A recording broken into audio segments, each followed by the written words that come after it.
Assalamualaikum. Good morning everyone. Welcome to Jio Pakistan with Huma and Abdullah. अच्छा जी, बहुत ही historic किस्म के कुछ विजुअल्स आपको दिखाएंगे और आपको बताएं कि पाकिस्तान टीम और साउथ अफ्रीका का पहला टेस्ट मैच आज से कराची में शुरू होने जा रहा है। And they have even reached the stadium apparently. They have indeed reached the stadium, सख्त सिक्योरिटी इंतजामात में। और पता है क्या, जब हम पाकिस्तान में क्रिकेट की बहाली, इंटरनेशनल क्रिकेट की बहाली की बात करते थे ना, तो शुरू में तो लिटरली ये ख्वाब लगता था, क्योंकि इतने साल गुजर गए थे, 8-9 साल, और वो जो श्रीलंकन टीम वाला सानेहा हुआ तो उसके बाद ऐसा लगता था कब हो पाएगी। एक जनरेशन उसके बाद आपको पता है ना निकल चुकी है। ऑलमोस्ट एक डेकेड गुजर गई और उसके बाद फिर कुछ टीमों ने आना शुरू किया पाकिस्तान, जिसमें जिम्बाब्वे भी शामिल है और दीगर कुछ इंटरनेशनल टीमें भी शामिल हैं। लेकिन एक साउथ अफ्रीका जैसे स्टैचर की टीम का पाकिस्तान में आना और खेलना, it is indeed a great achievement for the nation and for Pakistan Cricket Board as well. No doubt about it. 14 साल बाद आपको बताएं कि साउथ अफ्रीका की टीम जो है वो पाकिस्तान आई है। एक दो दिन पहले टीम तो कुछ दिनों से आई हुई है, थोड़ा सा हम भी क्रिटिसाइज कर रहे थे अगर आपको याद हो, just because of the security measures taken for them, जिसकी वजह से आम आवाम बेचारी बड़ी तंग आ रही थी। लेकिन इस वक्त देख के ना कि आज मैच स्टार्ट होगा और आज पहला टेस्ट जो है वो शुरू होगा, मुझे लगता है कि any sacrifice that we might have made is worth it.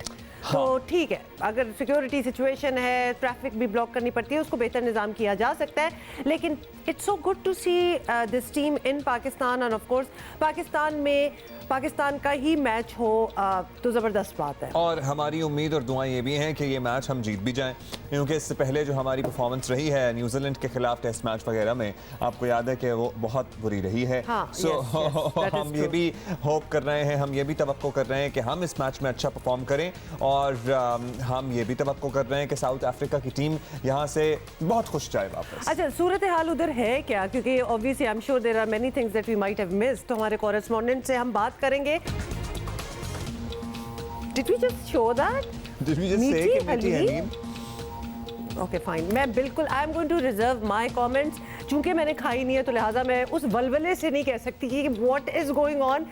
शायद अच्छी हो, लेकिन बहुत शक है मुझे अचानक से मीठी हलीम का सुन के ना वो गुलाब जामुन पिज्जा याद आया। याद है वो तस्वीर देख के भी आपका जी घबराता था। वैसे तो इसमें नल्ली बिरयानी भी बेशक आप डाल सकते हैं, because I still can't get over that Nalli biryani जो हमने एक दिन आपको दिखाई थी। But more on this letter, पहले हम जरा क्रिकेट की बात कर ले। Why are you laughing? रोना आ रहा है मुझे इस चीज पे। मतलब मीठी haleem, The whole idea is so against the haleem idea. हाँ, अच्छा जी, अब हम मैच की जरा बात कर लें। जनूबी अफ्रीका के तारीखी दौरे पाकिस्तान का बाकायदा आगाज आज से हो रहा है। नेशनल स्टेडियम कराची में पहले टेस्ट के लिए मैदान सज चुका है। जनूबी अफ्रीका की टीम 14 साल बाद पाकिस्तान आई है। साल 2007 के बाद जनूबी अफ्रीका क्रिकेट टीम का ये पहला दौरा है पाकिस्तान। पूरी हिस्ट्री स्टार्ट कर दी है, पहले तो प्रेजेंट देखें ना, कि जाके देखें स्टेडियम में कि हो क्या रहा है, what are the arrangements, what is happening over there, and whether people can join in on this event or not, ये भी हमें by the way अभी तक नहीं पता। हाँ, जरा ट्रैफिक प्लान भी पूछ लेंगे by the way। हम पहले ही आपको बता दें कि अगर आप घर से अपने निकल रहे हैं कामों के लिए, वैसे तो अब 2-4 दिन में आप यूज्ड टू हो गए होंगे, तो जरा मार्जिन रख के निकलें। पर्टिकुलरली आपने दफ्तर पहुंचना है या अस्पताल वगैरह, इस विसिनिटी में हॉस्पिटल भी काफ़ी है ना, तो वहाँ भी आपने पहुँचना है, तो आप जरा मार्जिन रख के निकलें। अच्छा जी, अतीक उर Rahman has joined us. Atiq, बताइएगा कितने बजे स्केड्यूल्ड है मैच, कब टॉस होगा और क्या तैयारी है दोनों टीमों की? देखें अब्दुल्ला, इस वक्त पाकिस्तान और जनूबी अफ्रीका दोनों की टीमें जो है हम पहुंच चुकी हैं। 9:30 बजे अब से कुछ लम्हे बाद जो है टॉस शुरू होगा और पाकिस्तान आज 2 खिलाड़ियों को डेब्यू करा रहा है। ओपनर में इमरान भट्ट और स्पिनर में left arm spinner Noman Ali, जिनका ताल्लुक सांगड़ से है। बाकी प्लेइंग 11 अब्दुल्ला अगर मैं आपसे डिस्कस करूं तो आबिद अली के साथ ओपनर इमरान भट्ट आएंगे, अजहर अली, बाबर आजम, फवाद आलम, रिजवान, और उसके बाद शाहीन शाह अफरीदी, हसन अली, स्पिनर में अब यासिर शाह और नोमान अली। ये पाकिस्तान की प्लेइंग 11 डिसाइड हुई है जो अब तक हमें जराए से मालूम हुआ है, और अब टॉस होते ही ये टीम सामने आ जाएगी। तो 2 खिलाड़ी डेब्यू कर रहे हैं और 2007 के बाद जनूबी अफ्रीका, जैसे आपने जिक्र किया, यहाँ पे मैदान सज चुका है। दोनों टीमें ग्राउंड में हल्की फुल्की वार्म अप कर रही हैं। 10 बजे जो है पहला टेस्ट शुरू हो जाएगा। जी अब्दुल्ला। अच्छा, ये सारे बाय द वे जो हम ये लाइन अप बता रहे हैं और हमारे कॉरेस्पॉन्डेंट भी बता रहे हैं, ये जराए बता रहे हैं, तो whether it actually happens that way और not, that remains to be seen. Atiq अगर हमारे साथ हैं तो उनसे अतीक हमारे साथ अच्छा हैं। अतीक ये भी बताइएगा कि क्या माहौल है स्टेडियम में, खास तौर पे क्योंकि हमें पता है कि बिकॉज ऑफ कोविड बहुत से, इससे पहले भी पीएसएल का फाइनल भी हुआ तो स्पेक्टेटर्स जो थे आवाम अलाउड नहीं थी, तो आज भी बिल्कुल वही सिलसिला चल रहा है कि आवाम नहीं देख सकते इसको लाइव। जी बिल्कुल ऐसा ही है, क्योंकि खिलाड़ी तो आ गए हैं, स्टार आ गए हैं, लेकिन ये जगमगाएंगे जब शायकीन आएंगे, और शायकीन का अलाव नहीं है कोरोना की वजह से। तो जो क्रिकेट की असल जान है शायकीन, वो इस वक्त स्टेडियम में नहीं है, ना उनको आने की इजाजत है। अलबत्ता पाकिस्तान सुपर लीग जो 20 फरवरी से शुरू होनी है, उसके लिए पाकिस्तान क्रिकेट बोर्ड ने एनसीओसी से इजाजत मांगी है कि एसओपीज का ख्याल रखते हुए अगर हम मखसूस शायकीन को स्टेडियम में दाखिले की इजाजत दें तो ऐसा मुमकिन है। तो एनसीओसी ने ताहाल अब तक इजाजत नहीं दी है, लेकिन जराए कहते हैं कि अगर इजाजत मिल गई तो पाकिस्तान फिर तीसरा मुल्क होगा जहां खेल जो है तमाशाइयों के साथ होंगे। इससे पहले न्यूजीलैंड और ऑस्ट्रेलिया में शायकीन के साथ क्रिकेट के मैचेस हो रहे हैं। वहाँ तो ऐसा लग रहा था कुछ है ही नहीं, माशाल्लाह लोग भरे होते थे मैचेस देखने के लिए। अतीक जरा हमें बाहर की सूरत हाल से भी अगर आप if you can update us के कौन से सड़कें जो हैं वो स्टेडियम की तरफ जो आती थी वो बंद हैं, ऑल्टरनेटिव रूट्स कौन से हैं, क्योंकि बहुत प्रेशर हो जाता है अतराफ में कराची की सड़कों पे। बिल्कुल पूरा ट्रैफिक प्लान अगर अतीक आप बता दें हमें। जी अब्दुल्ला, अभी जो सूरत हाल है वो ये है कि जब टीमें आई थी 8 बजे तो उस वक्त शारा फैसल भी बंद कर दी गई थी, और नेशनल स्टेडियम के अतराफ की जितने भी सड़कें थी, जो डालमिया से आ रही थी, कारसाज से आ रही थी, जो हसन स्क्वाड से आ रही थी, जो आगा खान से आ रही थी, वो सब मुकम्मल तौर पर बंद कर दी गई थी। लेकिन टीमों की आमद के 20 मिनट बाद अब डालमिया से जो है वो गाड़ियों को आने दे रहे हैं, लेकिन छोटी गाड़ियों को वहां बैरियर्स लगाए हुए हैं।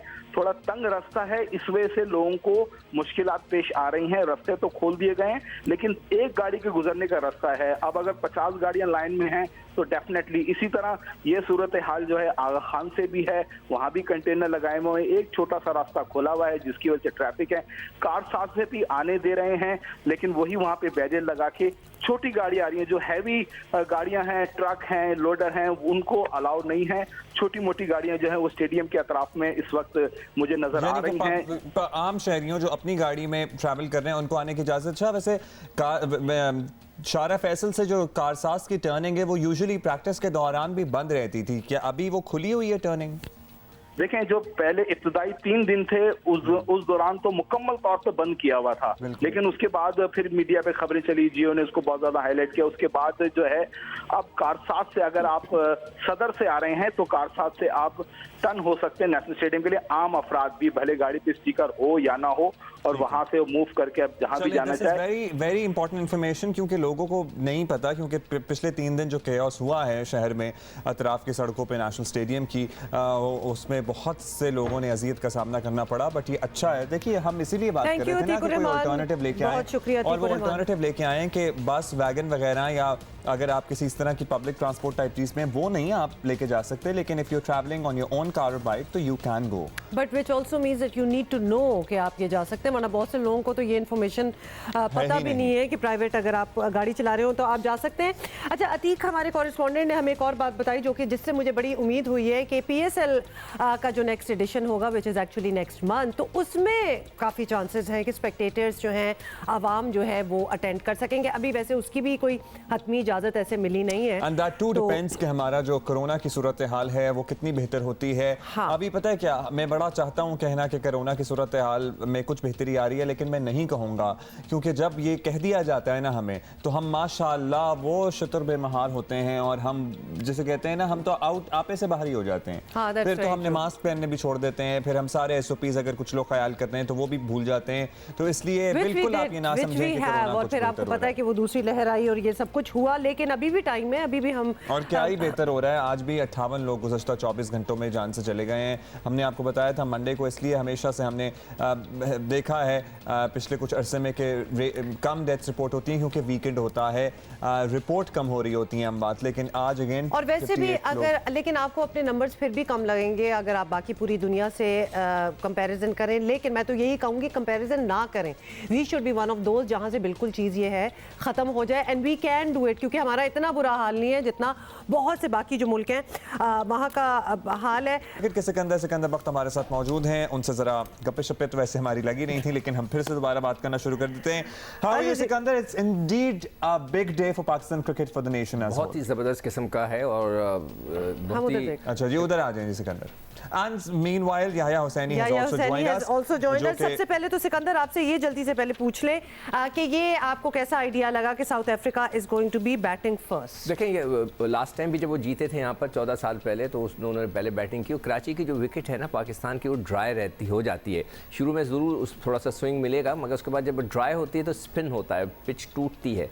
तो मेरे ख्याल से यही देखते हुए उन्होंने किया। चौथी इनिंग में कोई भी यहाँ पे बैटिंग करना पसंद नहीं करेगा अगर स्पिन होने लगा। अभी मुझे नहीं पता कि उन्होंने कितने स्पिनर्स खिलाए साउथ अफ्रीका ने। उनके पास भी 2 स्पिनर्स हैं लेफ्ट आर्म, तो अब अगर वो उन्होंने दोनों खिलाएं तो फिर मेरे ख्याल से पाकिस्तान के लिए बड़ा इंटरेस्टिंग होगा, इसलिए कि वो अगर उनको 250 से 300 रन भी चेस करने पड़े इस पिच के ऊपर, तो that will be very very interesting. अच्छा, 2 लड़के जिन्हें टेस्ट कैप पहनाई गई है, इमरान भट्ट और नुमान अली, इनका डेब्यू है।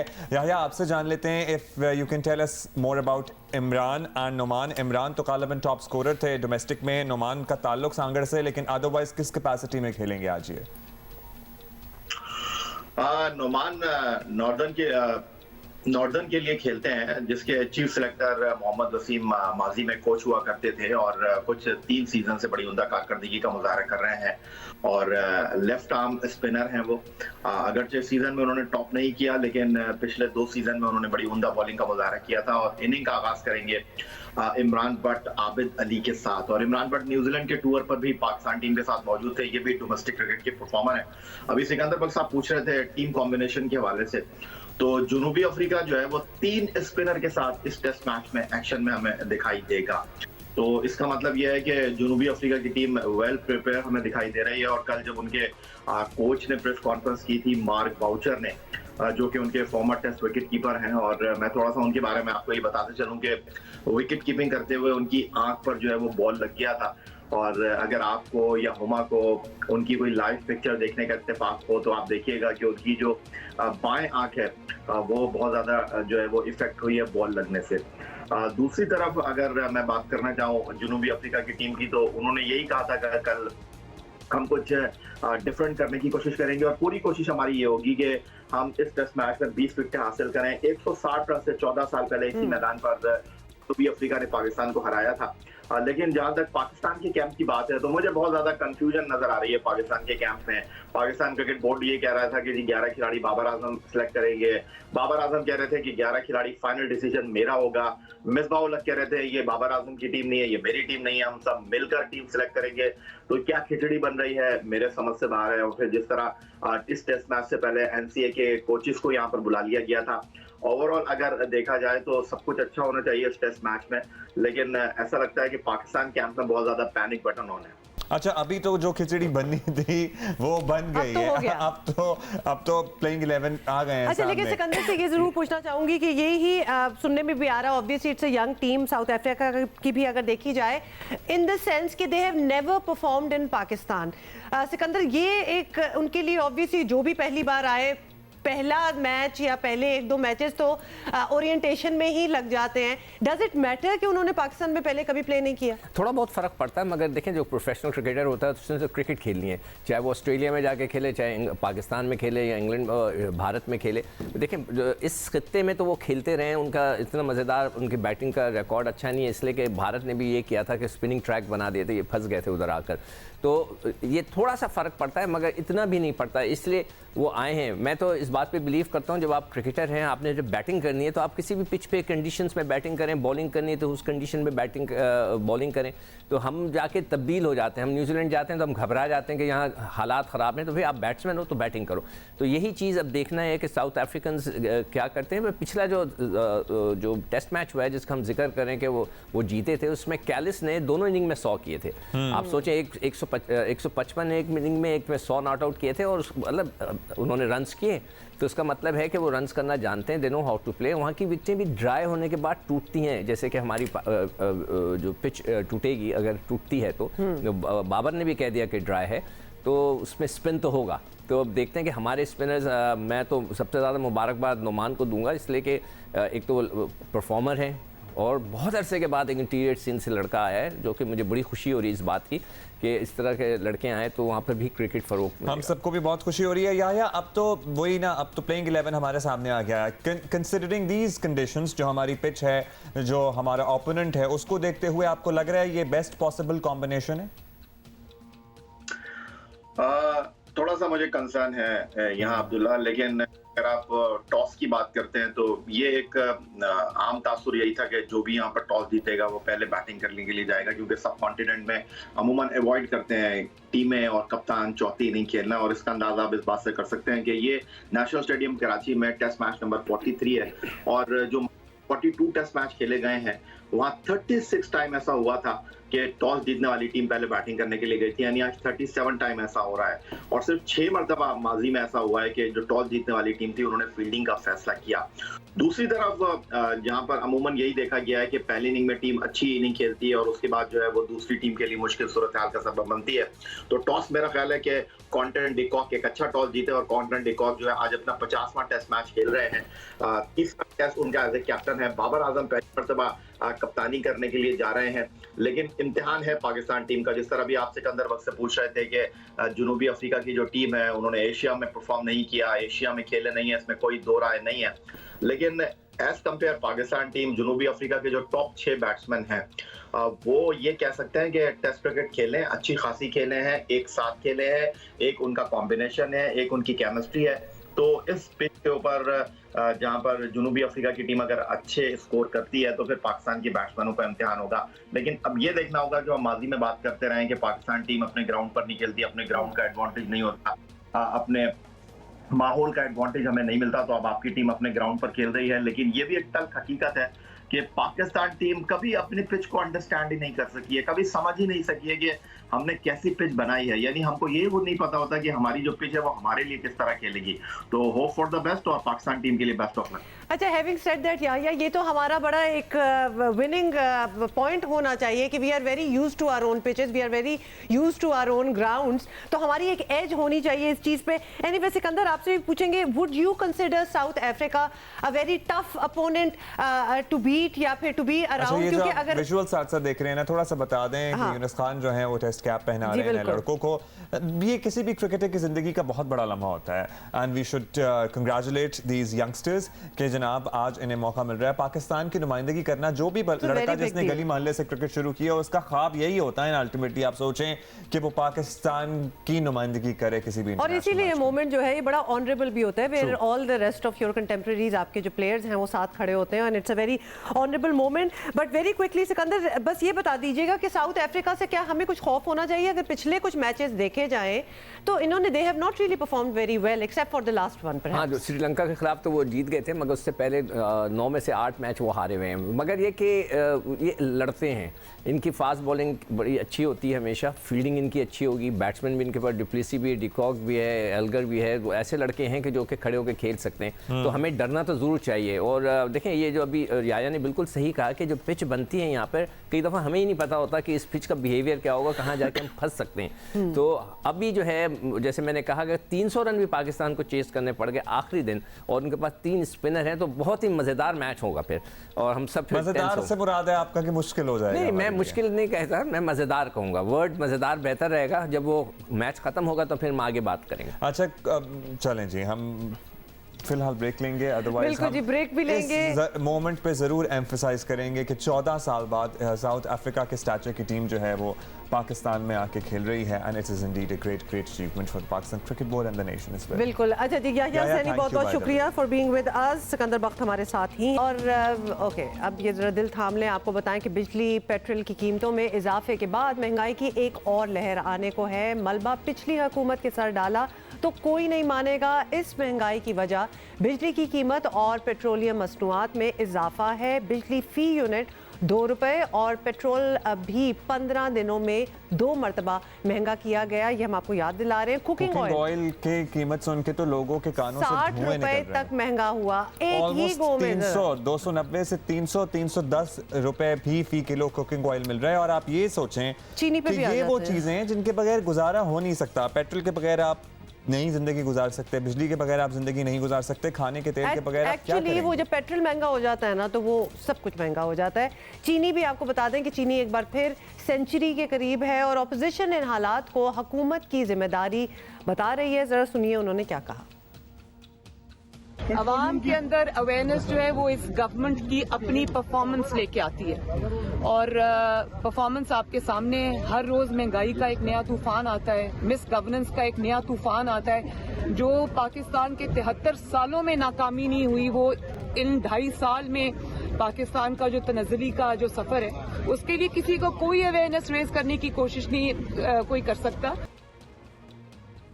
इसी पे बात कर लेते हैं। रहनुमा पाकिस्तान तहरीक इंसाफ सदाकत अली अब्बासी साहब हमारे साथ मौजूद हैं। अब्बासी साहब, महंगाई बढ़ रही है और बढ़ रही है, मज़ीद बढ़ने वाली है।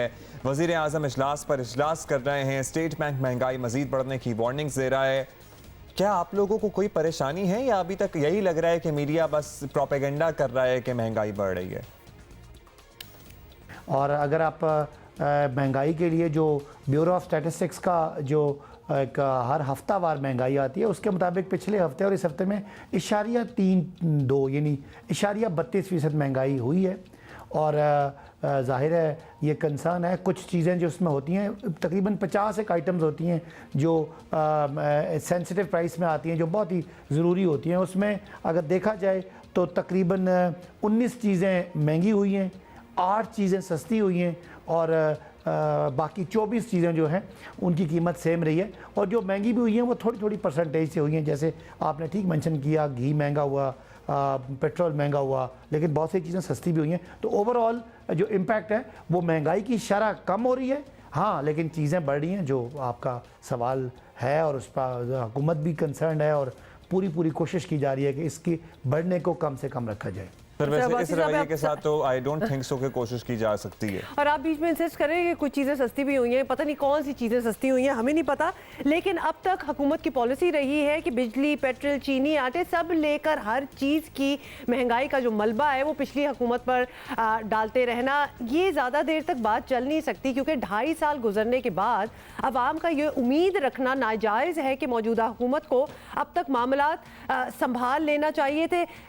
Should we even hope for the future? क्योंकि अब तो इतने साल गुजरने के बाद भी अगर पिछली हुकूमत ही हर चीज़ पे आ रही है तो फिर आपका क्या काम हुआ?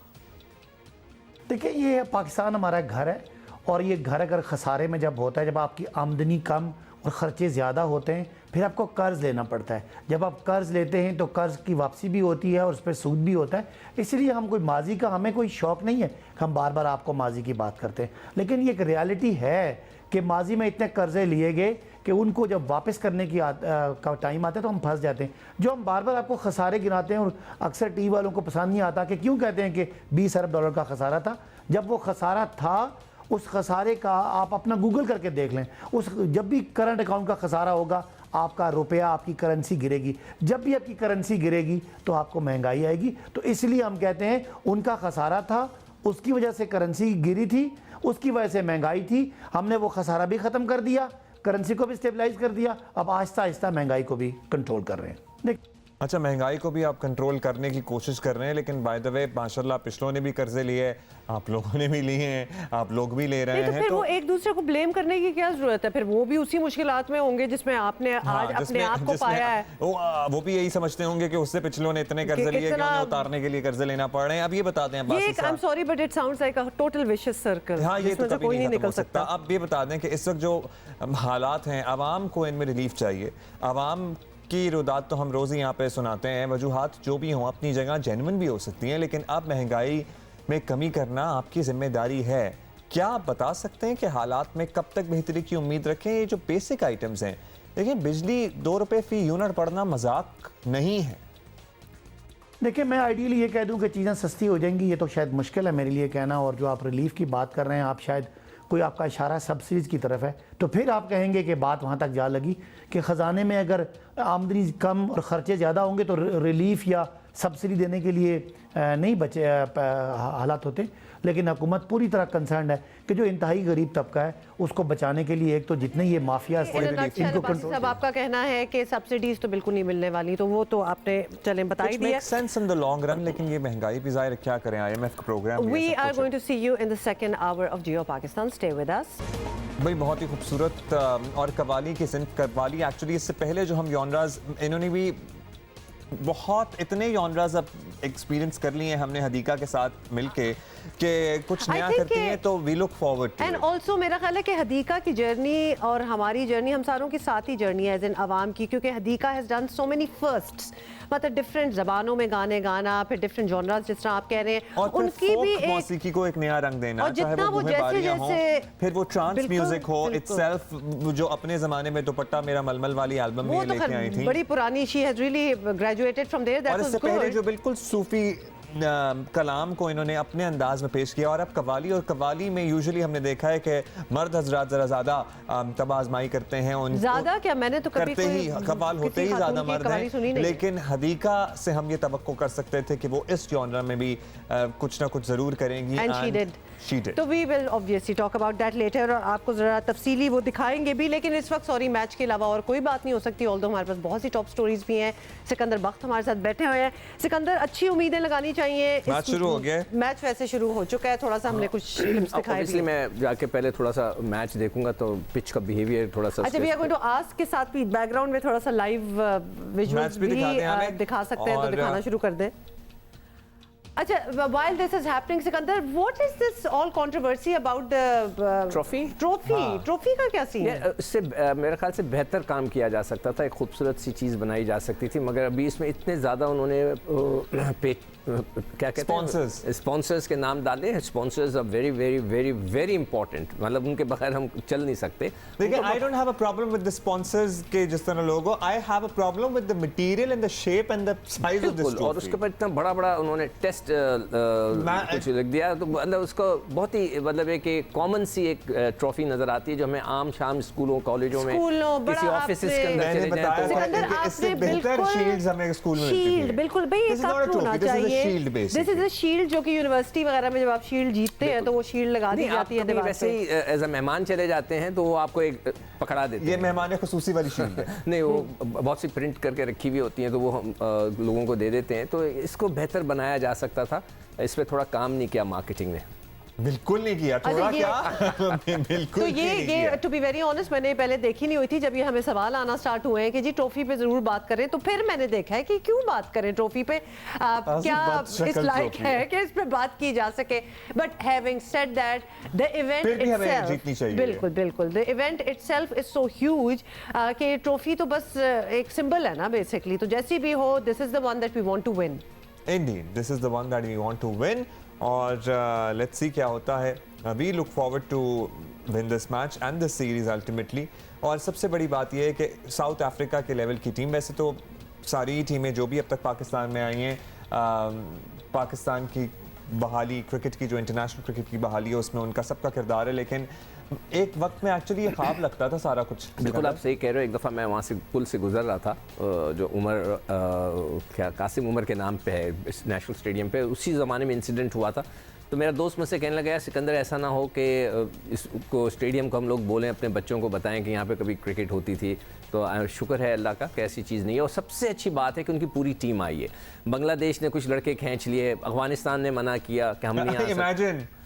अफगानिस्तान ने, अच्छा ये I don't know if this is the moment, Pakistan ने सिक्योरिटी रीजंस पे खेलने से मना कर दिया। अच्छा, ये मुझे वो देखें, वो तो किसी के इशारे पे चलते हैं, तो उन्होंने उनका इशारा कह दिया होगा उन्होंने कि आप ना आए, इधर उधर ना जाएं। अदरवाइज मतलब है कि उनका ना आना तो एक बहुत ही बच्चों वाली बात है। जोक है पूरा। और कई ऐसे लोग हैं कि जो उस जमाने में उन्होंने मना किया हम पाकिस्तान नहीं खेलने जाएंगे, मगर PSL खेलने आने। चले, देर आए दुरुस्त आए, तब्दीली हो गई, बड़ी अच्छी बात है। तो ये साउथ अफ्रीका की पूरी टीम आई है, which is a very good sign. और उसके अंदर सबसे इंपॉर्टेंट रोल मेरे ख्याल से हाशिम आमला वगैरह ने किया होगा। जब वो PSL खेलने आए, उन्होंने जाके ज़रूर एक अच्छा तासुर दिया होगा। इसलिए मैं आवाम से रिक्वेस्ट करूँगा कि थोड़ी सी तकलीफ हो रही है ट्रैफिक वगैरह की, उसको बर्दाश्त कर लें। ये पाकिस्तान के लिए है, सिर्फ क्रिकेट नहीं, पूरे पाकिस्तान के लिए। और हुकूमत से मैं रिक्वेस्ट करूँगा कि अच्छा सा स्टेडियम आउटसाइड कराची बना दें, ताकि ये जो इश्यूज़ आ रहे हैं ये कम हो जाएँ। अच्छा जी, जल्दी से आपको बता दें कि ऑब्वियसली क्रिकेट हो पाकिस्तान में और बात ट्विटर पे ट्रेंड ना कर रही हो, ये हो नहीं सकता। तो we are already the whole match is trending, बल्कि टॉप ट्रेंड्स देखें तो वो सारे हमारे क्रिकेटर्स के नामों के साथ पाकिस्तान वर्सेस साउथ अफ्रीका, तो ये ट्रेंड्स चल रहे हैं। लोगों के बड़ी ओपिनियंस हैं, बड़ी उम्मीदें हैं, और सिकंदर का ये कहना कि थोड़ा सा ट्रैफिक वगैरह बर्दाश्त कर लें, एक्चुअली वो बड़ी अच्छी तरह बर्दाश्त कर लें। आई थिंक बर्दाश्त तब नहीं हो रहा था जब मैच भी नहीं हो रहा था, अब चूंकि मैच हो रहा है तो बर्दाश्त थोड़ा सा लेवल जो है वो ऊपर चला गया। So that is something. वो प्रैक्टिस पे जरा ज्यादा तकलीफ हो रही थी Exactly, ना, लेकिन क्योंकि अब वो थोड़ा मैच में बेहतर नहीं- प्लान भी किया गया है। अब वही कि जो रास्ते बिल्कुल ब्लॉक थे वहां से बैरियर्स लगा के, अगर आप अपनी गाड़ी में ट्रैवल कर रहे हैं, आपके पास कोई हायस बस कोच वैगन वगैरह नहीं है, तो वहां से गुजर सकते हैं। सो ये एक रिलीफ मिल गया है लोगों को। लेकिन फिर भी हम आपसे दरखास्त करेंगे कि आप निकलने से पहले जरा मार्जिन रखें और फिर निकलें, क्योंकि आपको शहर में डिफरेंट जगहों पे शाम ऑलमोस्ट 6 बजे तक ये दबाव ट्रैफिक का नजर आएगा। 6 बजे के बाद तो वैसे ही कराची में दबाव होता है। हाँ, वो तो खैर उसके लिए कोई भी आप रीजन दे दीजिए। अच्छा सिकंदर, जल्दी से क्या स्ट्रेटजी होनी चाहिए बाबर आजम की, इफ यू कुड, क्योंकि हम नए घंटे में नई ऑडियंस हमारे पास। अब तो जो टीमें आनी थी वो आ गई हैं सामने। अब तो जो होना था वो everything is in what should be the strategy? वही मैं कह रहा था कि मैं जब थोड़ा सा मैच बैठ के जब मैं आधा चलें भाई, घंटा सिकंदर को देखूंगा, मैच थोड़ा सा देखने दें। आइडिया आ जाएगा मुझे कि पिच क्या बिहेव कुछ कर रही है। दिखाए ना, हमें ना दिखाएं, आप जरा मैच हाँ, दिखाएं। ये तो ले। इससे ये हो जाएगा, आइडिया हो जाएगा। तो हम बाबर की कोशिश यही होनी चाहिए कि जल्द से जल्द कम से कम रन्स में, ऑब्वियसली उनकी टारगेट ये होगा कि उनको आउट करें। फील्डिंग का मेयार हमारा न्यूजीलैंड में बहुत ही डाउन था बैटिंग और बॉलिंग के साथ, तो उसको अगर इम्प्रूव किया तो नथिंग लाइक इट। और मज़े की बात है कि जो कोचेज़ हैं वो कहते हैं अब हम ये कर रहे हैं, वाई अब हम ये कर रहे हैं, तो वाई नॉट शुरू से वही किया जाए जो कि अब हम कर रहे हैं। तो इसको इम्प्रूव किया जाए कि जी अब हम कर रहे हैं, और उसकी जगह शुरू से ही उसकी प्लानिंग की जाए। हाँ, लेकिन सिकंदर वैसे अब हम इतने सालों से आपसे प्री शो और पोस्ट शो मैच बात करते हैं कि बहुत सी चीज़ें कोचेस को और बहुत से प्लेयर्स को भी रेट्रोस्पेक्ट में क्यों आती हैं, मतलब जब चीज़ें हो जाती हैं तो क्यों ये कॉमन होता है ना कि जी हम अपने इंशाल्लाह अगला वर्ल्ड कप की तैयारी कर रहे हैं और कमेटियां बिठा दी, इस किस्म की चीज़ें होनी नहीं चाहिए। मगर ये कि हमारे यहाँ ये कॉमन चीज़ है, मेरे ख्याल से एक्सक्यूज़ होते हैं। हमने क्रिकेट कमेटी बना के रखी हुई है कुछ लड़कों की, जिसके सलीम यूसुफ हेड हैं। जब भी पाकिस्तान क्रिकेट बोर्ड को कोई तब्दीली करनी होती है, कुछ चेंजेस लानी होती है, वो उनको बिठा देते हैं। उनके मुँह से लेकर के जी वो क्या कहते हैं, फिर उन सारा मलबा उन पे डाल देते हैं।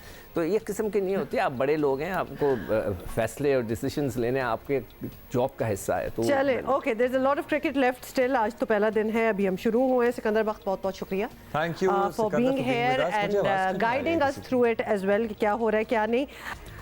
अच्छा जी, मूविंग ऑन। और आप जरा बताएं क्या करना है, क्योंकि मेरा रात का मुनक़ता हुआ तो कुछ ढूंढ तो मैं भी रही हूँ, लेकिन आप one of our top stories है उसी पे बात भी कर लेते हैं। आपको बताएं कि बिलावल तहरीक अदम एतमाद तक महदूद और जरदारी जो है वो हर तरीका अपनाने के हामी हैं, और यही थोड़ी सी टसल चल रही है। तो लिहाजा PDM पीपल्स पार्टी के अंदर से जो बातें निकल रही हैं वो तो आपके सामने ही हैं। We are expecting PDM to be united, लेकिन नज़र ऐसा ही आ रहा है कि अभी पीपल्स पार्टी के अंदर भी कुछ इख्तलाफात हैं जिसके बारे में हम बात करेंगे।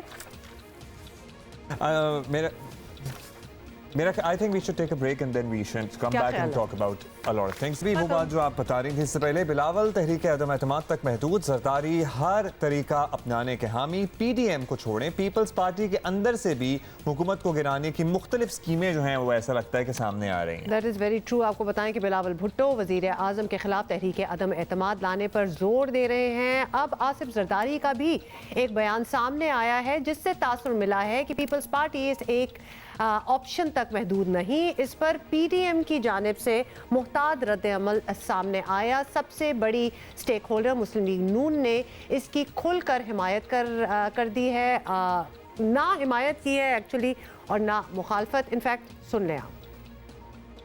ठीक है, तो एतमाद लेकर लाने पर जोर दे रहे हैं बिलावल वो साहब। बात करेंगे तो हम उसका जवाब देंगे। उन्होंने यही बात कही है कि मैं PDM में लेके जाऊंगा उसको। जब वो PDM में लाएंगे तो जाहिर है। मैडम आपकी क्या राय है? मेरी जाती राय ये है एक हमें भी करने देना कि जिन कुव्वतों को हम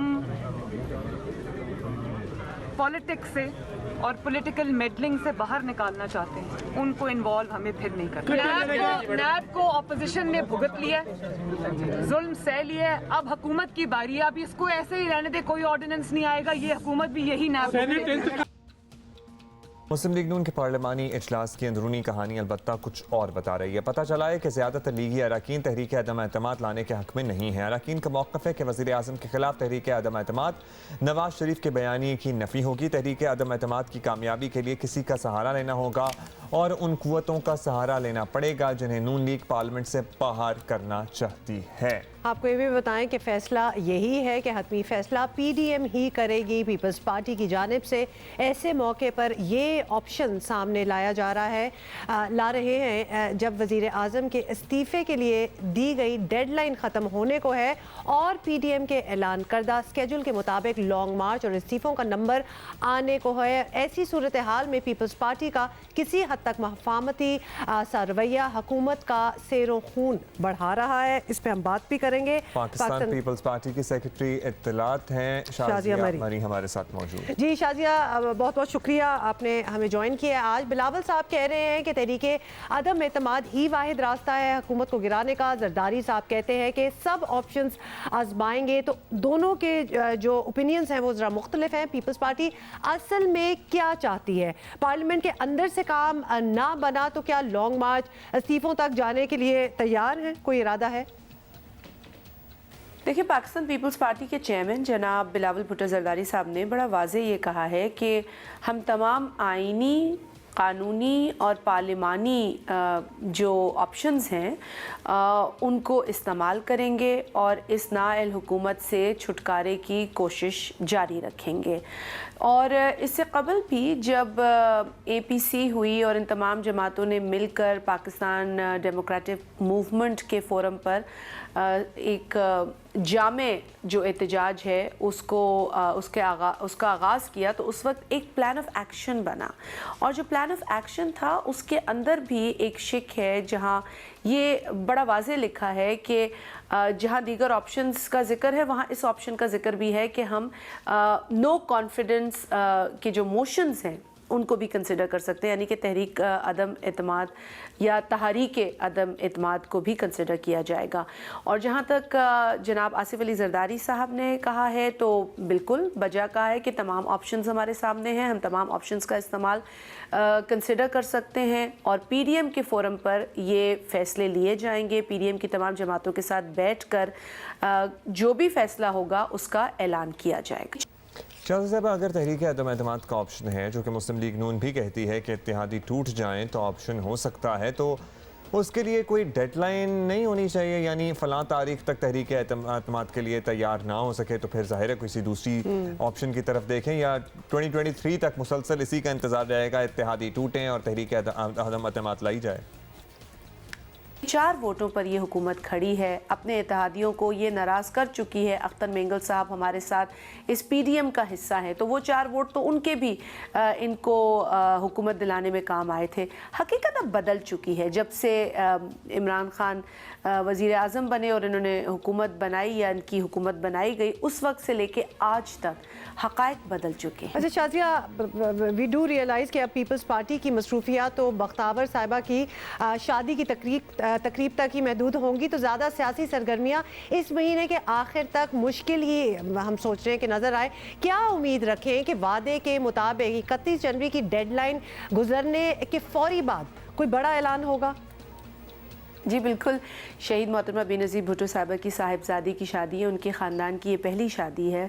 बहुत तकलीफ़ें इस ख़ानदान ने देखी हैं, एक अरसे के बाद ये खुशी हो रही है ख़ानदान के अंदर और यकीनन हम सब बहुत पुरजोश हैं, बहुत खुश हैं।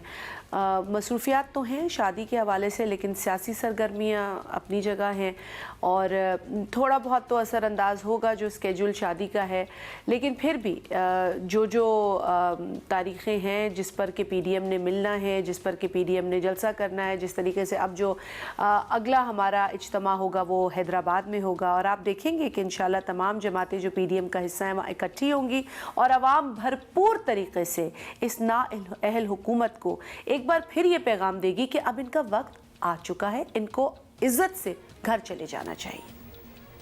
ठीक है जी, let's see how that happens. Although बहुत शुक्रिया आपका शाजिया मरी साहब हमारे साथ मौजूद थी और हमने आपको शादी की बात हो ही रही है तो गुज़श्ता रोज़ हमने बख्तावर भुट्टो ज़रदारी की शादी की तैयारियों के बारे में बताया था। वैसे गुज़श्ता रोज़ बख्तावर की सालगिरह भी थी, तो happy belated birthday Bakhtawar Bhutto साहब। Happy belated birthday to you. और चेयरमैन पीपल्स पार्टी बिलावल भुट्टो ने एक बड़ी ही प्यारी तस्वीर जो है वो शेयर की और अपनी बहन को उन्होंने हैप्पी बर्थडे भी कहा। वी लाइक दिस पिक्चर, बड़े ही और मुझे सबसे अच्छी बात है इसमें बख्तावर एज जितने ये हैं, जितनी इनकी उम्र है उसी के नजर भी आ रहे हैं। Otherwise you know when Bilawal की आप बात बिलावल की बात कर रहे हैं, he looks really nice and सब बाकी सब भी बड़े खुश लग रहे हैं। एलिमेंट आप कह रहे हैं ना, जो फैमिली में इंसान का एक एलिमेंट होता है। यूजुअली टी-शर्ट और जीन्स इस तरह देखते नहीं है ना। That is very true. तो देयर यू गो, ये पिक्चर्स कुछ उन्होंने शेयर की and we are sharing them right back with you.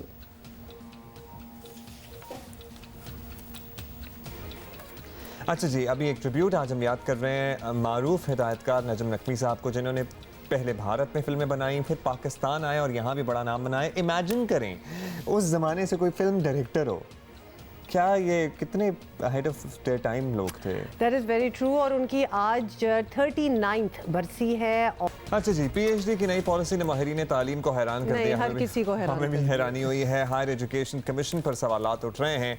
अब तक सिस्टम ये था कि ग्रेजुएशन के बाद एमएस या एमफिल किया जाएगा, फिर पीएचडी में दाखिला मिलेगा, लेकिन अब इस सिस्टम को बदल दिया जाएगा। अब बस बीएस या 16 साल की तालीम के बाद बराह रास्त पीएचडी में दाखिला लिया जा सकता है।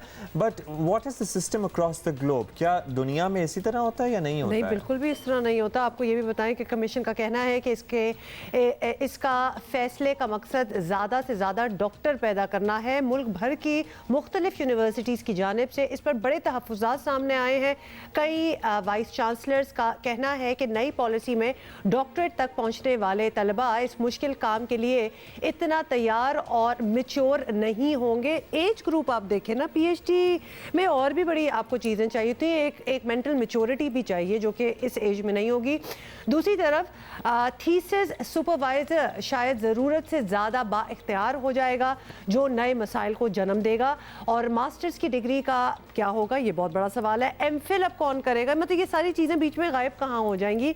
तो लिहाजा प्रोफेशनल डिग्रियों की औकात क्या रह जाएगी, ये भी एक बहुत बड़ा सवाल है। इसके अलावा भी बहुत से सवाल हैं जिनकी वजाहत बहुत ज़रूरी है। और इससे पहले के लिए हम वजाहत के लिए हमें दावत दी है chairperson higher education commission of Pakistan doctor Tariq Banuri sahab हमारे साथ मौजूद हैं।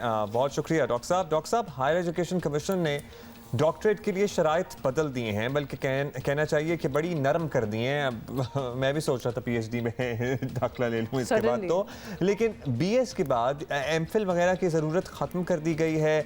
इस तब्दीली की क्या वजह है और आप लोगों ने कोई कंपैरिजन किया पूरी दुनिया में? क्या ये सिस्टम एलिजिबल भी है, एक्सेप्टेबल भी है आपकी इस तरह से पीएचडी जो निकलेगी?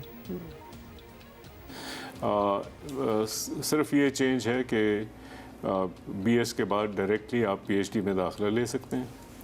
उसमें हमने ये किया कि पहले ये होता था कि एमएस प्रोग्राम और पीएचडी प्रोग्राम अलग-अलग थे, हमने उनको अटैच कर दिया है कि जो पीएचडी में जाएंगे वो पूरे पीएचडी के माइंडसेट से जाएंगे।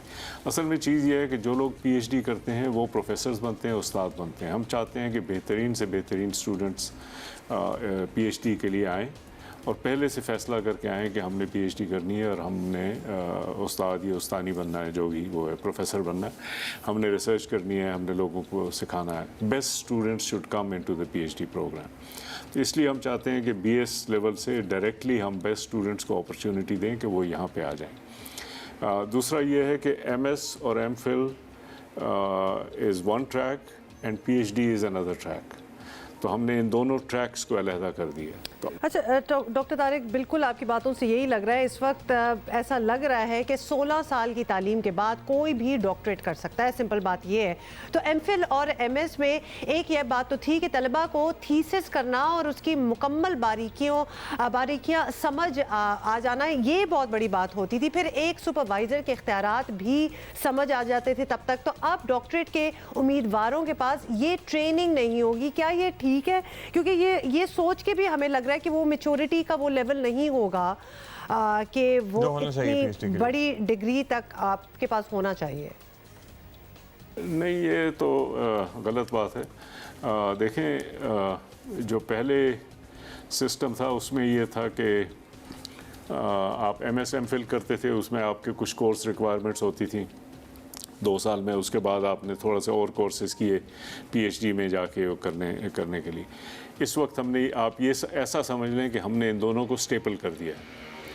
तो जो काम वो MS MPhil में करते थे वो PhD के पहले 2 सालों में वो कर लेंगे, उसके बाद वो फिर थीसिस की तरफ चले जाएंगे और अगले 2 साल में ये 3-4 जितना भी उनको टाइम लगे उसमें वो अपना थीसिस मुकम्मल कर लेंगे। पहली बात तो ये है। दूसरी बात ये है कि ये हमारी यूनिवर्सिटीज़ की माजी में काफ़ी कमज़ोरी रही है। वो HEC की नाक़िस पॉलिसियों जो उस वक्त बनाई गई थी उसकी वजह से ये कमज़ोरी रही है कि ये हमारे अंडर ग्रेजुएट BS स्टूडेंट्स को रिसर्च नहीं सिखाते, उनको लिखना नहीं सिखाते, उनको सुपरविज़न प्रॉपर नहीं प्रोवाइड करते। तो इसीलिए जो तमाम एम्प्लॉयर्स हैं उनको हमारी अंडर ग्रेजुएट डिग्रीज़ के बारे में प्रॉब्लम्स हैं, वो ख़दशात का इज़हार कर रहे हैं कि आपके स्टूडेंट जो हैं वो ठीक तरह से ट्रेन होकर नहीं आ रहे। तो चूँकि उनको वहाँ पे रिसर्च नहीं सिखाई जा रही थी, तो अब ये हमसे कहा जा रहा है कि जी वो तो उनको तो सिखाई नहीं जाएगी। भाई आपने उनको अंडर ग्रेजुएट में रिसर्च सिखानी है। अच्छा सर, ये बताइएगा डॉक्टर साहब कि अब इस पॉलिसी के बाद MPhil और MS की डिग्रियां तो क्या हम समझे कि बेकार हो जाएंगी? अब इत्तलात हैं कि इस पर बहुत सी यूनिवर्सिटीज़ की इंतज़ामिया को एतराज़ात हैं, तो उन यूनिवर्सिटीज़ की जानिब से दबाव आया या आपसे रब्ता किया जा रहा है, तो मे बी आप लोगों को अल्टीमेटली इस पर नज़रसानी करना पड़े। देखिए, फ़ैसला तो कमीशन करती है और हमने बहुत सोच समझ के फ़ैसला किया है, उसमें चांसेस कम हैं। लेकिन ये कहना गलत है कि MS और MPhil की डिग्रियां बेकार हो जाएंगी, क्योंकि MS और MPhil की डिग्रियां जो हैं वो लोग कई वजूहात की वजह से कर रहे हैं। कुछ लोग ऐसा कर रहे हैं कि वो किसी एरिया में अपने स्किल्स में इजाफा कर रहे हैं। जैसे अगर आपने सिविल इंजीनियरिंग में डिग्री की, आपने वाटर में एक्सपर्टीज़ हासिल करनी है, तो वो फिर 4 साल में आपको नहीं मिलती और वो आपको मज़ीद उसके लिए तालीम हासिल करनी पड़ेगी। ज़रूरी नहीं आप PhD करें, क्योंकि आपने जाके प्रोफेसर नहीं बनना, लेकिन आप अपने स्किल्स में इजाफा कर रहे हैं। अपनी स्किल्स में इजाफा कर रहे हैं, आप कह रहे हैं कि उससे कोई फ़र्क नहीं पड़ेगा। बहरहाल all those who are attached to the education system right now as of right now, जो कि पढ़ रहे हैं या पढ़ा रहे हैं, वो अपनी राय हम तक ज़रूर पहुंचाइए आज जियो पाकिस्तान TV पे। बिल्कुल, आई थिंक प्रेजेंटली जो पढ़ रहे हैं और जो अप्लाई कर रहे हैं उनसे हमें ज़्यादा बेहतर आई थिंक एक इम्प्रेशन मिलेगा whether you are okay with this or not. या अच्छा जी, मूविंग ऑन, आपको बताएं कि मकबूजा कश्मीर में आज भारतीय यौम जमहूरिया पर यौम सयाह मनाया जा रहा है और हुर्रियत कॉन्फ्रेंस की अपील पर मुकम्मल हड़ताल है। जस्ट थॉट कि we will mention this to you कि आज एक्चुअली अराउंड हमारे इर्द गिर्द क्या हो रहा है। We thought we will mention this to you. मुतअद्दिद इलाकों में जगह जगह भारतीय यौम जमहूरिया के जश्न के बायकॉट की अपील वाले पोस्टर्स भी आवेज़ा हैं। हुर्रियत रहनुमाओं की कश्मीरियों से घरों, दुकानों और दीगर इमारतों पर स्याह परचम लहराने की अपील भी की गई है। आज़ाद कश्मीर में भी कश्मीरी भारत के यौम जमहूरिया को यौम स्याह के तौर पर मनाएंगे। हमारे पास और भी है आपसे शेयर करने के लिए, तो अभी हम ब्रेक लेते हैं, ब्रेक के बाद दोबारा हाजिर होते हैं। अच्छा जी, वो एक ट्रेंड ही चल पड़ा है कि जी चलो चलो K2 पे चलो, तो सारे जी K2 पे जा रहे हैं। नहीं, लेकिन सारे नहीं जा रहे, हम लोग तो ऑब्वियसली जा रहे हैं, कोई नहीं जा सकता। बड़े बड़े स्पेशल लोग हैं जो जा सकते हैं। और आपको पता है कि आजकल मौसम सरमा में K2 सर करने के नाकाबिले यकीन मिशन हो रहे हैं। हमने बहुत से मेंशन भी किए हैं। पाकिस्तानी कोपैमाओं की जानिब से मोहम्मद अली सतपारा और उनके साहबजादे साजिद सतपारा K2 की मुहिम जोई जो है उसका दूसरा मरहला मौसम की ख़राबी की वजह से आर्जी तौर पर उनको रोक दिया गया है। They had to actually return to क्या कहते हैं उसको, एक पॉइंट कैंप जो होता है, बेस कैंप ही एक्चुअली। अच्छा जी, कोपैमाओं ने गुज़श्ता रात 6831 मीटर की बुलंदी पर गुजारी और -53 में -53 डिग्री में यकबस्ता हवाओं का सामना किया था। और जॉन स्नोरी, अली सतपारा और साजिद सतपारा वापस बेस कैंप पहुंच गए हैं, क्योंकि जाहिर है अनबेरेबल कंडीशंस हो गई थी। लुक एट दिस विजुअल्स जो हम दिखा रहे हैं, ये एक पूरी एक हॉरर मूवी टाइप सिचुएशन है, मुहिम थी, लेकिन दैट इज हाउ कोप एमाओ का मौसम बेहतर होने पर और हवा का जैसे ही दबाव ज़रा बेहतर होता है, दोबारा मुहिम जोई करने का इरादा है। और दूसरी जानिब कोप एमा समीना बेग ने भी ऐलान कर दिया है जनाब कि वो अगले सीज़न में K2 को सर करने का प्लान रखती हैं, और अगर समीना बेग ने K2 सर कर लिया तो VMR का सर अंजाम देने वाली पहली पाकिस्तानी खातून होंगी, which is Indeed big big big. अच्छा, आई डोंट नो, चूंकि हमारी मुलाकात भी समीना से हुई है और थोड़ा बहुत हम कहेंगे कि हम उनको जान गए हैं, तो ये अगर मगर की बात नहीं रही, वो कर लेंगे। She will do it. जितनी डिटर्मिनेशन उनमें है, जितनी नॉलेज और एक्सपीरियंस उनका है, तो लिहाजा we have a good reason to believe she will be able to do it. ये हम आपको कुछ वैसे हम समीना क्यों के दिखा बारे में रहे ये हैं? भी बता दें कि माउंट एवरेस्ट समेत दुनिया की 8 बुलंद तरीन चोटियां सर कर चुकी हैं समीना बेग, और ये कहती हैं कि उनके मिशन का मकसद माहौलियाती तब्दीली से मुताल्लिक लोगों में शऊर उजागर करना है, आगाही पैदा करना है। ओह गॉड, ये हॉरर स्टोरी मनाजिर है। वैसे आपको एक बात बताऊं कि हॉलीवुड जो फिल्म लगती है ना, बिल्कुल, और ये रियल भी नहीं लगता टू थिंक। आपको पता है कि हॉलीवुड में तो ये चीज़ें बनाई जाती हैं, ये एक्चुअली एक फाइल रेफरेंस शॉट है, इट्स अ रियल शॉट, ये एक ड्रोन से लिया गया है, just to give you an idea कि किस ट्रेन से ये गुजर के, ये लें जी आपने देख भी लिया है, ये गुजर के फिर आप K2 के ऊपर तक पहुंचेंगे, वो तो बात की बात है, पहले तो इधर से ही गुजर जाएं। पहले तो यहाँ गुजार लें, 10 सेकंड ही गुजार लें, तो गुजरना और फिर रहना और उन कंडीशंस का सामना करना, तो और यही जो मुश्किलात का सामना था ये सतपारा साहब को और उनकी टीम जो है, उनके बेटे, और ये हवाएं जो हम बता रहे हैं आपको कि हवाएं चल रही हैं। और और जब रेस्क्यू करना पड़ता है तो वो भी देख लें कि आपके इन हालात में और किस तरह से करना पड़ता है। ये ज़रा एक्चुअली नेचुरल साउंड आप सुने।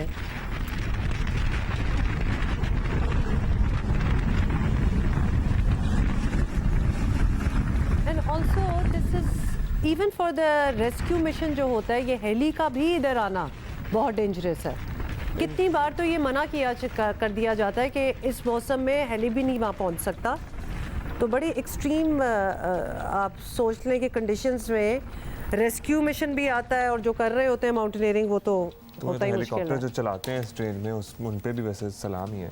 अच्छा जी, गुज़श्ता 24 घंटे में अगेन रिमाइंडर 58 लोगों की जान गई है बिकॉज ऑफ कोविड-19, और ये वबा कम नहीं हो रही है हमारे। बिल्कुल कम हो जाएगी अगर हम थोड़े से सीरियस हो जाएं, तो बिल्कुल ये ऐसी बात नहीं है कि it is out of control, it is not.